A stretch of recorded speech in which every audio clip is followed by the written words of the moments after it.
অচত নামাজ পড়েই ভেবে বসবেন না যে অনেক কিছু করে ফেলছে। এক চিল্লা দিয়ে মনে করে ফেলবেন না যে দিনের জন্য অনেক কিছু করে ফেলছে।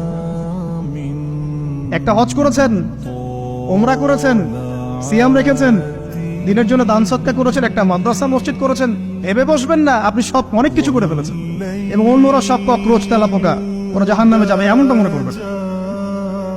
জানি না আমরা যে কার আমলের কতটুকু আল্লাহর কাছে কবুল হচ্ছে। এক ব্যক্তি প্রচুর ইবাদত করত, আল্লাহ পাক তার ইবাদত করার জন্য পাহাড়ের চূড়ায় একটা সুন্দর ব্যবস্থাও করে দিয়েছিলেন। সেখানে ডালিম গাছ হতো, ঝর্ণা আসতো, খাবারের কোনো অভাব নাই। হাদিসে এসেছে 500 বছর সে ইবাদত করেছে। কত বছর?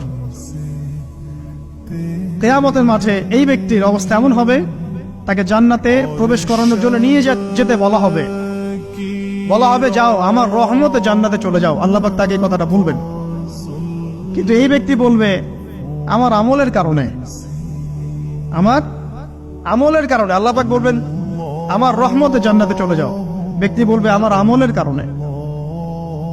আল্লাহ রাব্বুল আলামিন তখন তাকে দেওয়া সমস্ত নেয়ামত গুলোকে এক পাল্লায় করবেন আর তার সমস্ত আমলকে আরেক পাল্লায় করবেন। তারপর দেখা যাবে আল্লাহর সমস্ত নেয়ামত তার একটা চোখের সমান হয় নাই। কথা কি বুঝতে পারছেন? একটা চোখের যে নেয়ামত আল্লাহ পাকের, সমস্ত আমল ও 500 বছরের ইবাদত এতটুকু হয়নি। তারপর তাকে বলা হবে ওকে জাহান্নামে নিয়ে যাও। এবার জাহান্নামে যাওয়ার সময় সে বলবে আল্লাহ তোমার রহমতে আমাকে মাফ করলো। তখন আল্লাহ পাক তাকে আবার ডেকে নিয়ে আসবে, বলবেন যে তোমাকে যে আমি ইবাদত করার জায়গা করে দিয়েছিলাম, এটাকে তুমি নিজে করেছো না আমি করেছি?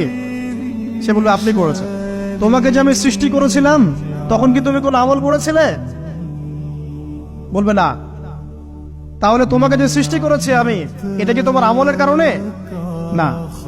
তোমাকে সারা দুনিয়াতে এত নিয়ামত দিয়েছি, এটা কি তোমার আমলের কারণে? সে বলবে না। তখন তাকে জান্নাতে প্রবেশ করানো হবে।